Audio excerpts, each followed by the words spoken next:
Okay, good morning, welcome. Iyun from Yeshiva's YouTube. I like singing that, it's fun. Um, Mishnah Zion, I want to talk about in Perek Aleph over here. We're talking about Kamar Malacha, when something, liquids, oil, olive oil, wine, become Kamar Malacha, where you can no longer snack from them. You can't take a little grape juice and put in a little kedem bottle and give it to someone to shloach manos. You can't do it. There's a point in time you can't do it.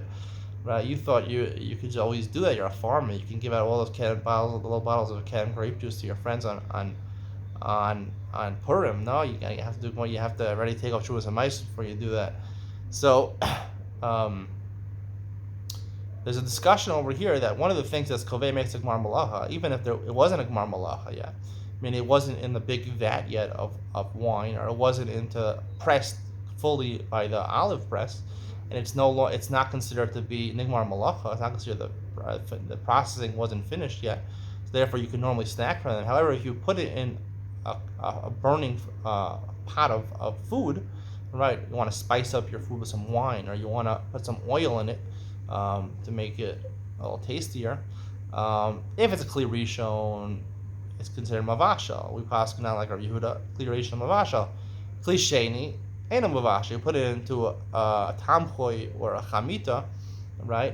A secondary fire, meaning you empty out the cholent into the bowl. You can put some wine in there. You put wine in your cholent, some oil in your cholent. Oil makes more sense, maybe.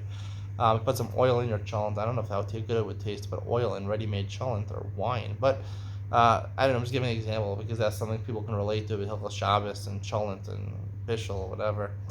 Actually, you know what? Let's take something that I'll eat. Actually, spare ribs. You put spare ribs. You cook them overnight. You have some good spare ribs. You cook them in wine, right? Because that's what you cook them. You cook them in some wine. You slow cook it overnight. You have some good spare ribs. So there's no more cholent. I abandoned cholent. I hate cholent. I think it's disgusting. Why do you have to eat cholent? On Shabbos, we're supposed to be like kings. We're supposed to treat ourselves like neshama yisera, to eat foods we enjoy, to we like. Somehow on Shabbos, we pick the most disgusting foods that are traditional Jewish foods. Gefilte fish. I mean, cholent. I mean, these are poor foods, that people eat. I don't know. Chicken on the bone. That's what everyone serves. 95% of the people serve chicken on the bone. Even rich people serve this. Why? You have money. Spend it. Baby chicken, steaks, lamb chops. Get some good stuff in there. Spare ribs for no more cholent. Spare ribs. No more barley. No barley is Michael Behema, the Gemara says. Animals eat that. What are you doing? What are you doing? Stop it already. Treat yourself like a king. Have a real Shabbos. Not a Shabbos from Poland from the 1920s. I mean, come on. I've made this change in my life. I can't always make this change. It's not always available here in the supermarket when I want. It's a little expensive also, so don't always opt for it. But I don't like cholent so much. So let's take a case where you have your spare ribs, right? And wine goes good with spare ribs. You want to put some wine in it. It's already in a secondary kli. So technically, we hold kli shein in a mavashal. Now, normally when you think of Hilchos Shabbos, kli rishon mavashal, kli shein in mavashal, you pour some water in your cholent, right? So it cooks the water. That's what we think. Kli rishon mavashal, the water. Kli shein in mavashal. Here, it doesn't mean that, because here we're talking about the meat. The spare ribs, right? It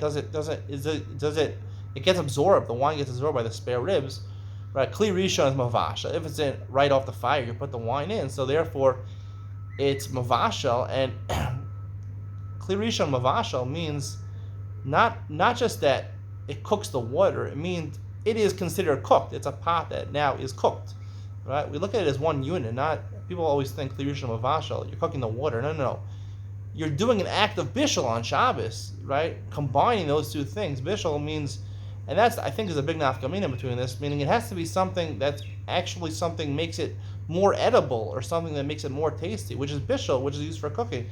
It has to be, on Shabbos, it has to be nichale, it has to be, what's the right word? It has to be, not makalkel, it has to be mashpiach, it has to make it better. So, on Shabbos, therefore, if you're putting water or you're putting wine in your cholent, you're not making it better. You're putting oil in your cholent, I don't think you're making it better. I don't know if you'd be chayiv or not. We learned from this Mishnah that kli rishon mavashal means that as a unit, whatever you're doing, you're making it better. And that's what you're making it better. There was koveya, not just the wine, but whatever is cooked in there, also for Gmar Malacha, kli sheni eino mavashal. It doesn't do anything. And that's kli rishon mavashal means, I think it means when you say cliche and vashel, it doesn't mean necessarily it doesn't cook. It does cook. It's very hot. That's the question all the Rishonim ask.